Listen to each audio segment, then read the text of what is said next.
Écoutez, nous avons eu une conversation entre amis, une conversation franche et affectueuse.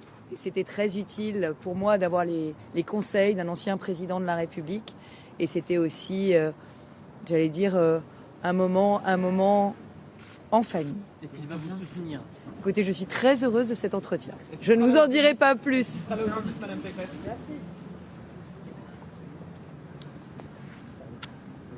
Damien Fleureau, on voit cette première réaction. Là, le sourire, Valérie Pécresse, même si elle n'a pas voulu en dire trop, hein. Franche et affectueuse, on peut tout comprendre de ces deux termes. Hein. Oui, elle est très heureuse de cet entretien qui a quand même duré avec l'ancien président de la République. Un peu plus d'une heure, oui. Voilà, donc on peut estimer que l'ancien chef de l'État a traité la candidate du parti Les Républicains convenablement. Il faudra surveiller. Il l'a pas raccompagné jusqu'au perron non plus. Hein. Non, mais ce n'est jamais dans ses habitudes.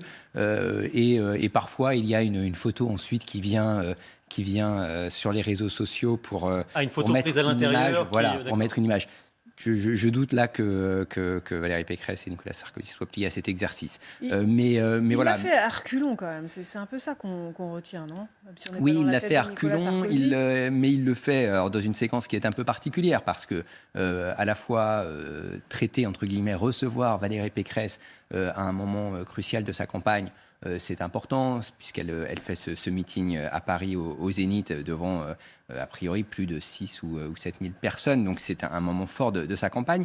Et Nicolas Sarkozy le fait après une mauvaise passe pour la candidate, à la fois des défections dans son camp vers la candidature d'Emmanuel Macron. Natacha Bouchard, par exemple, la maire LR de Calais, proche de Xavier Bertrand. Nora Berra, ancienne ministre de Nicolas Sarkozy, qui dit son soutien à l'actuel chef de l'État. Et puis, c'est vrai que, on le répète, mais Nicolas Sarkozy reste proche d'Emmanuel Macron, voit souvent l'actuel chef de l'État. Ils ont déjeuné ensemble il y a une quinzaine de jours. Voilà. Et là, elle n'a pas eu les honneurs d'un déjeuner, Valérie Pécresse. Il y a eu ce repas, effectivement, entre Emmanuel Macron et Nicolas Sarkozy, où d'ailleurs Nicolas Sarkozy a dit Christine Lagarde serait une bonne première ministre pour la France. Donc là, il a cherché à faire en quelque sorte le minimum pour ne pas totalement donner le sentiment qu'il se détourne de la candidature. Il n'apporte pas son soutien, et ça, Valérie Pécresse aurait pu nous le dire, hein. Nicolas Sarkozy me soutient, a dit qu'il allait s'engager dans ma campagne. Il ne l'a pas dit, ou en tous les cas, Valérie Pécresse ne nous dit pas que c'est, même si elle va toujours dire qu'elle n'a pas à répéter les mots du chef de l'État, qu'elle n'est pas la porte-parole de Nicolas Sarkozy. Mais... Non, elle n'a même pas dit ça, là. Elle a juste dit en famille, ce qui est un terme évidemment très large, parce qu'on s'engueule aussi en famille. Exactement. Et elle ponctue quand même en disant « Je suis heureuse de ce rendez-vous ». Elle sort avec le sourire, elle se prête au jeu des questions-réponses de façon assez courte, toutefois quand même avec les nombreux journalistes qui étaient présents pour l'attendre. Donc on peut parler d'un service minimum de Nicolas Sarkozy à l'endroit de Valérie Pécresse, qui attendait peut-être un peu plus que cela. On verra si dans les prochains jours, il y a un autre signe en faveur de la candidate LR de l'ancien chef de l'État.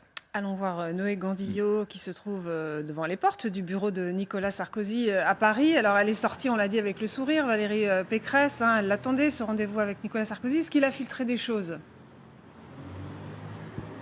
Alors non, d'expérience, il faut attendre un petit peu avant d'avoir le résumé de ce qui s'est dit entre Nicolas Sarkozy et l'un de ses visiteurs. Ce qu'on sait, c'est ce qu'a dit Valérie Pécresse. Le choix des mots est important. Une rencontre en famille. Elle s'est dite que c'était chaleureux. Elle s'est dite contente d'avoir ses conseils. Heureuse. Ça a duré 1h15 en tête-à-tête. 1h15, c'est à peu près la moyenne des rendez-vous entre Nicolas Sarkozy et ses visiteurs. Ni plus ni moins. Elle ne s'est pas attardée quand elle est arrivée et donc elle ne s'est pas attardée quand elle est sortie. On ne sait pas quels ont été les sujets qu'ils ont abordés. Est-ce qu'ils ont parlé, bien entendu, de ces défections en série de personnes de droite proches de Nicolas Sarkozy qui rallient depuis quelques jours les rangs d'Emmanuel Macron. On ne sait pas s'ils ont parlé aussi de ce meeting à venir, forcément crucial dimanche. On ne sait pas s'ils ont parlé de cette interview de Rachida Dati qui a sorti la sulfateuse contre le directeur de campagne de Valérie Pécresse, Pécresse, Patrick Stefanini. On va essayer d'en savoir plus dans les minutes qui viennent. Merci beaucoup Noé Gandillot, mais d'abord réécoutons évidemment Valérie Pécresse à la sortie de cet entretien. Écoutez, nous avons eu une conversation entre amis, une conversation franche et affectueuse. Et c'était très utile pour moi d'avoir les conseils d'un ancien président de la République. Et c'était aussi, j'allais dire, un moment en famille. Est-ce qu'il va vous soutenir ? Écoutez, je suis très heureuse de cet entretien. Julien Arnaud, vous nous avez rejoint. Ce qui était important pour elle, c'était qu'en effet, ils la reçoivent, même s'il reste muet, visiblement, sur un éventuel soutien à Valérie Pécresse. Oui, il était important qu'il y ait cette image de Valérie Pécresse qui entre et qui sort des bureaux de Nicolas Sarkozy dans le 8e arrondissement de la capitale. Effectivement, un entretien d'un peu plus d'une heure, c'est habituel. Elle attendait, je pense aussi, Valérie Pécresse, ce rendez-vous comme Nicolas Sarkozy, parce qu'un rendez-vous entre amis, on imagine qu'il y a eu aussi pas mal d'explications texte lors de ce tête-à-tête entre l'ancien président de la République et l'actuelle candidate Les Républicains à la présidentielle. Il faudra attendre un petit peu que, oui, voilà, on va dire que les langues se délient, que les propos arrivent à se disperser, qu'il y ait des sortes de porte-parole, entre guillemets, qui viennent un petit peu raconter relayer ce qui s'est dit dans cette alcôve, en quelque sorte, entre Nicolas Sarkozy et Valérie Pécresse. Vous la voyez, il faut jouer aussi, je vous embrasse, c'est tout sourire, tout va bien circuler maintenant, les choses sont réglées. C'est un petit peu le message qui veut être donné par Valérie Pécresse. Reste à voir si tout cela va imprimer et si c'est vraiment ça qu'on va retenir dans les heures qui viennent. Je vois votre tête, Julien. On peut s'imaginer que non. Si vous voulez la soutenir franchement, vous pensez bien qu'elle l'aurait dit immédiatement en sortant de son bureau. Bien évidemment, si elle était sortie en disant « ça y est, ouf, j'ai Nicolas Sarkozy, c'est le sésame, il me soutient, ça y est, c'est fait, c'est acté », on voit que c'est pas le cas. Après, quand est-ce que Nicolas Sarkozy prendra la parole ? C'est la question sous-jacente, bien évidemment. Est-ce qu'il apportera un soutien à Valérie Pécresse ? Est-ce qu'il ira du côté d'Emmanuel Macron ? Est-ce qu'il ne dira rien pendant cette campagne ? Certains même émettent cette hypothèse. Difficile à croire pour un ancien président de la République, le dernier de droite à avoir exercé les fonctions de chef de l'État. C'est un véritable sujet. C'est le sujet dans les heures qui viennent. Le premier mot qu'elle a prononcé en sortant pour qualifier cette rencontre, Damien Fleureau, c'est franche. Et quand on dit franc, ça veut dire que on s'est dit des choses qui font pas forcément plaisir.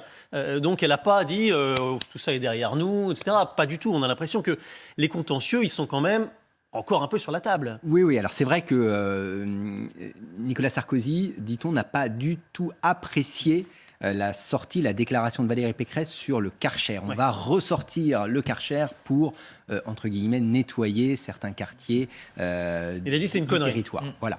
Et donc, Nicolas Sarkozy n'a pas du tout apprécié que Valérie Pécresse utilise cette expression qui avait marqué effectivement la campagne de Nicolas Sarkozy. Et donc, il a peut-être expliqué les choses clairement à Valérie Pécresse. En mode, quand tu veux faire référence à mon action, à mes déclarations. Appelle-moi d'abord. On peut éventuellement en discuter et je te donnerai mon avis, mon conseil. Donc je pense que ça pouvait faire allusion à cela.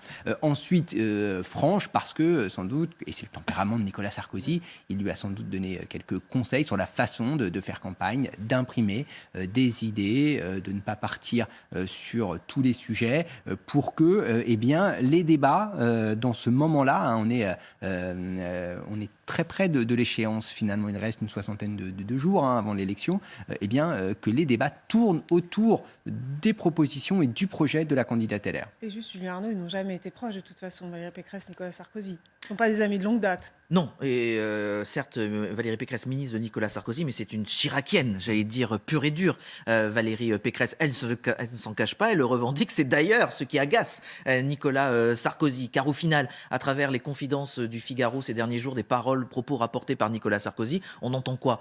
Que Nicolas Sarkozy voulait être bien traité. C'est-à-dire que voilà, donc c'était aussi l'objet de ce tête-à-tête, de dire les choses à Valérie Pécresse, qu'elle en retienne quelque chose. Reste à savoir ce qu'il lui a dit, si c'est simplement des conseils en lui disant « voilà, aujourd'hui, il faut faire ça » ou si ça a été « moi, à ta place, j'aurais fait ». Il y a une petite nuance, une petite subtilité. C'est peut-être ça aussi qui crée un certain nombre de tensions entre les deux. Richard Amos est avec nous, le député le MoDem du Loiret. Vous nous disiez tout à l'heure, Richard Ramos, que Valérie Pécresse, elle était un peu dans un bobsleigh et qu'elle ballottait de droite à gauche. Et Nicolas Sarkozy, cette rencontre, elle était présentée un peu comme une rencontre de coaching, justement. Comment faire pour aider la candidate à retrouver une ligne droite et davantage de cohérence dans cette campagne? Oui, mais à la fois, il y a la cohérence du programme, ou ce qu'elle peut incarner, mais je vous le disais déjà, pour moi, la présidentielle, c'est une super municipale. C'est-à-dire, moi, je suis un élu rural, et il y a ce que vous renvoyez, vous, ce que vous incarnez dans votre personne face au peuple français. Comme on le fait dans une mairie. Dans une mairie, quand il y a une élection, on choisit entre deux maires et celui qui va incarner son village ou sa commune. C'est la même chose en grand dans les municipes, dans la présidentielle. Et aujourd'hui, Mme Pécresse, elle est embêtée parce que, évidemment, elle est entre M. Ciotti et puis son côté chiracien. Mais elle peut corriger le tir dimanche. Il y a ce grand meeting, Richard Ramos. Il y a ce grand meeting dimanche. C'est l'occasion pour le faire. Comment s'y prendre? Elle doit être. Moi, je ne lui donne pas de conseils. Hein, très clairement, je soutiens le président de la République, mais il faut qu'elle soit elle-même. Les Français, c'est un peuple mature. Quand ils voient que vous n'incarnez pas ce que vous dites, que c'est un calcul politique ou parce qu'il faut, dans son propre camp politicien, essayer d'être à la fois M. Bertrand, 20% de M. Bertrand, 20% de M. Ciotti, un peu de M. Barnier, ça ne marche pas, ça. Ça ne marche pas. Les Français, aujourd'hui, dans presque une communication non verbale, il y a ce que vous incarnez. Alors, et c'est des choix. Moi, par exemple, pardon de dire ça comme ça, mais quand je vais à un combat politique, on me dit le député Ramos, c'est un mec de combat, peut-être excessif. Donc j'essaie, elle incarne rien. Elle essaie d'être une synthèse socialiste de plein de courants internes. Non, ça marche pas pour une présidentielle. Alors justement, Richard... Peut-être que oui, le meeting, on l'a vu avec François Hollande, qui avait finalement enflammé sa campagne avec le meeting, mais parce qu'à un moment donné, il a donné l'illusion de quelque chose. Est-ce qu'elle y arrivera? Je ne sais pas, mais vous savez, quand elle dit j'ai eu une discussion franche avec Nicolas Sarkozy, en diplomatie, ça veut dire on a dû bien s'engueuler. Richard Ramos, vous êtes un peu sur les mêmes électeurs, hein, si je puis parler ainsi, avec Valérie Pécresse. En tout cas, elle aimerait bien courtiser les électeurs de centre-droit qui ont pu aller chez Emmanuel Macron. Aujourd'hui, vous dites que ça n'est plus un danger. Vous ne vous sentez pas menacé par Valérie Pécresse au vu de notamment ses performances dans les sondages? Mais il n'y a pas de menace, il y a le choix des Français. C'est-à-dire que moi, je ne me sens pas menacé de quelqu'un qui me battrait ou qui battrait le président de la République. Je pense qu'il faut incarner. Et aujourd'hui, Mme Pécresse, elle incarne que le passé. Les mesures qu'elle a prises, c'est soit ce qu'on a déjà fait, soit des vieilles mesures où on sortait le Karcher de Nicolas Sarkozy. Et donc, ça ne marche pas, ça. Qu'est-ce qu'elle a envie de faire pour les Français? C'est ça la question. Et je pense qu'il y a des candidats qui, naturellement, imposent des thèmes. Moi, je combats M. Zemmour, mais c'est lisible ce que dit M. Zemmour. Lui, il pense que le mal de toute la France, c'est les étrangers. Il faut tous les virer, les remettre à la mer. Eh bien, voilà, c'est clair, c'est lisible, je le combats. Mais Mme Pécresse, c'est illisible ce qu'elle dit. Elle essaie de faire une synthèse qui n'a pas de prise sur le peuple français. Le président de la République, quand on regarde finement les sondages, eh bien, on pense qu'il est à la hauteur de sa fonction. Ensuite, on pense que dans cette mondialisation, il va pouvoir projeter la France. C'est assez lisible. Après, certains vont le trouver trop arrogant, etc. Mais il incarne quelque chose. Il incarne une hauteur de la fonction. Ce que ne faisait pas M. Hollande.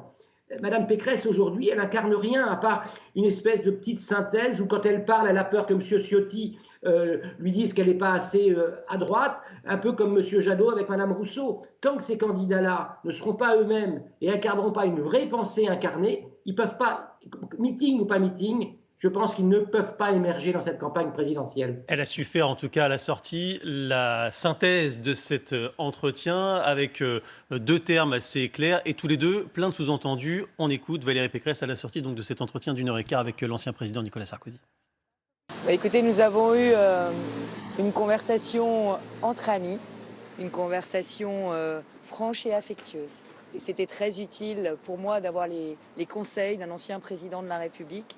Et c'était aussi, j'allais dire, un moment en famille. Est-ce qu'il va vous soutenir?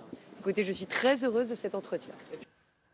Voilà, elle ne répond pas directement, c'est le moins qu'on puisse dire. Non, mais Julien Arnaud, franche, ça veut dire qu'éventuellement, il y a eu des mots assez tranchés et affectueux. C'est le souci d'unité. Elle est contente aujourd'hui d'avoir vu Nicolas Sarkozy. Oui, elle est contente parce qu'elle coche la case vue avec l'ancien président de la République, vu avec Nicolas Sarkozy. Il y a le mot aussi conseil. Donc on a vu, Nicolas Sarkozy a certainement, effectivement, dû lui dire, écoute, pour ta campagne, là, maintenant, il va falloir passer à cette étape-là. Peut-être que dans ton meeting de dimanche, tu devras faire ceci ou faire cela. Et notamment, peut-être le citer à chacune des lignes dans son discours. Ça serait bien. Je pense qu'on va compter le nombre de fois où elle aura cité Jacques Chirac et le nombre de fois où elle va citer Nicolas Sarkozy. Que tu fasses référence à mon action d'ancien président et que tu me cites effectivement. Et ensuite, on a le terme de famille qui a été utilisé. Donc, Nicolas Sarkozy, Valérie Pécresse, c'est la même famille, ce sont les Républicains. Si on déroule le fil, ça veut dire que Nicolas Sarkozy, sous-entendu, soutient sa famille, un des membres ou une des membres de sa famille. On va pouvoir, il va y avoir des explications de tous les propos qui ont été donnés par Valérie Pécresse. Petite information aussi, elle a rencontré François Fillon il y a quelques semaines, Valérie Pécresse. Donc elle a certainement eu les conseils de l'ancien président, mais aussi d'un ancien Premier ministre et ancien candidat. Elle partage le même directeur de campagne, ce qu'a critiqué Rachida Dati. Damien Fleureau, elle a une grosse pression, Valérie Pécresse, parce que dimanche, même, y compris ses équipes disent que c'est incontournable, que c'est un tournant de sa campagne. Ouais. Si elle n'est pas à la hauteur, c'est difficile pour elle. Oui, c'est vrai qu'on a préparé avec soin ce rendez-vous militant, cette intervention de la candidate, les interventions avant celle de la candidate, qui permettent de faire monter l'ambiance, de faire monter la pression. Certains ont dit hors de question, par exemple, de mettre des personnalités trop fortes qui pourraient écraser peut-être la candidate, être meilleure que la candidate. Donc on a trouvé une façon de faire, plutôt que de faire venir en physique sur la tribune des Laurent Wauquiez, des Xavier Bertrand, des Éric Ciotti, on va leur faire un message vidéo. C'est plus sobre.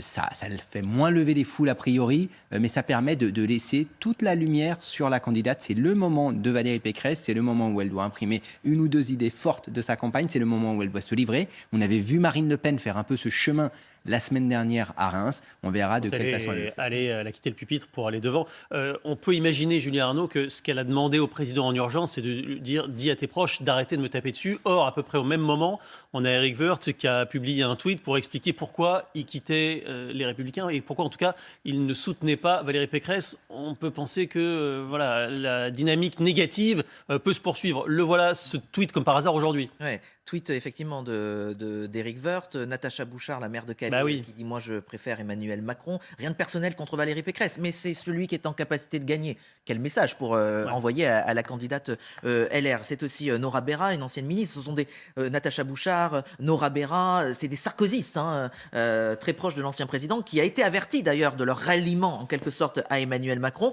qui a pris acte, mais qui ne l'aura pas dissuadé en disant « non, c'est pas le moment, vous ne faites pas ça maintenant ». Il aurait pu. Il aurait pu... très justement. Donc peut-être qu'il y a eu ce mot en disant attention, retiens un peu tes proches ou ceux qui viennent te consulter. J'ai une campagne à faire et j'ai besoin d'être entouré de la famille, comme elle dit. Julien Arnaud, vous restez avec nous parce que dans quelques minutes, nous recevrons sur ce plateau Hélène Touy, candidate du Parti animaliste à l'élection présidentielle dans le cadre du journal de campagne dans LC Midi. À tout de suite. Votre programme avec American Express. American Express, aux côtés de chacun de nos entrepreneurs. Retrouvez votre programme avec assurepeople.com. Assurance auto pour jeunes, résiliés, sinistrés, malucés. Sa mission, convaincre. C'est sa 3e candidature et elle est toujours debout. Mais a-t-elle tiré les leçons de ses échecs ? Marine Le Pen est l'invitée ce mercredi soir de Mission Convaincre, la grande émission présidentielle de LCI.